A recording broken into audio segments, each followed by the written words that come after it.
Let's on a more serious topic, man. COVID, man. COVID's been something that is, it's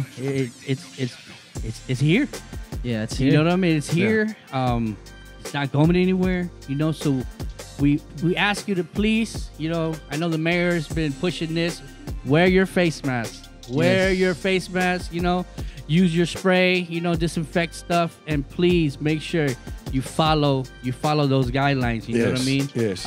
Jesse, how has COVID treated you, or how anything you want to share? It's kind of like a roller coaster. Yeah. There's been days where it's been all right. There's been heavy days where it's just like the worst, and it's been a mixture of emotions. Yeah. The biggest thing the biggest thing that really impacted my life was, unfortunately I lost my mother because of COVID. Condolences. And she was actually in the hospital for 3 weeks, and 2 of those weeks she was in a coma, and the second week she actually came out of the coma, and luckily I was able to talk to her every day and be on the phone with her every day, and at that time it was really rough, so those conversations were like 4 hours long, 5 hours long, because at that time, you just never know. Yeah. You never know if she was going to make it the next day or not. Yeah. And, unfortunately she didn't. But, that's just how life goes. It had to be that way, unfortunately. Yeah. Dance-wise, it did affect the Fly Dance company a lot. A lot of our shows, got postponed. We didn't really have much work.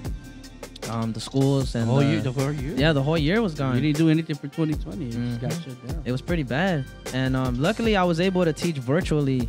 I know you mentioned Chris Cortez earlier. Absolutely, with Houston Healthy Hip Hop. Houston Healthy Hip Hop. Yep. All right. He was able to come Let's up. give Houston Healthy Hip Hop a round of applause. Let's give him a big round of applause. Houston Healthy Hip Hop. Chris Cortez with Healthy Hip Hop. They've been around for over 10 years, man. They impact schools all over the community.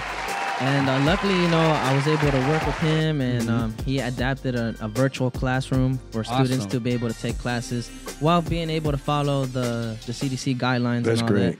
that. I also been blessed to be able to work with Break Free Hip Hop School. They're the first hip hop school in the United States. Shout out to Break Free, man. Yes, indeed. Good job. Big shout out to them.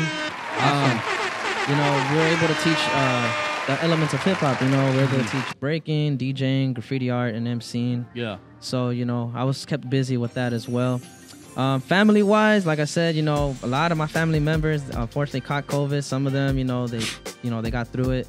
My mom passed away, my uncle passed away, and then I had like a couple relatives from out of country that passed away too. Wow. So it's affected the family big time, man. Yeah. Wow. What about you, George? How's COVID affected you? First of all, our heart goes out to you. I lost my mom in 2006, so I know I know that pain that you're feeling right now. As far for me, man, it was a roller coaster of emotions because my uncle passed away. I lost 2 uncles. Oh wow. Excuse me. I lost 2 uncles, but right before the COVID hit, my dad had gotten sick. Excuse me. He got sick, right? And he was dealing with a lot of stuff, So what ended up happening, I reconnected with him right like in February, like April. And then right before, so then what ended up happening is I went to go see him, got in touch with him. I didn't hear from him, and the next thing you know, I can't get a hold of him, bro. Like imagine, I can't get a hold of my dad. It's the worst feeling. And he gets sick. I go see him. I'm thinking he actually has COVID. So what ended up happening is we took him to the hospital, and it turns out it wasn't COVID.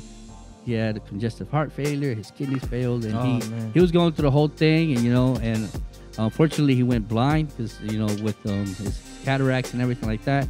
So this is happening right before COVID hits, right?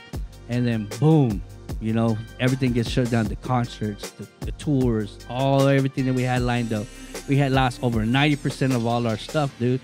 All of our performances, to where now we only have, for 21, we have four big gigs, And we went from in 2019, we did over 35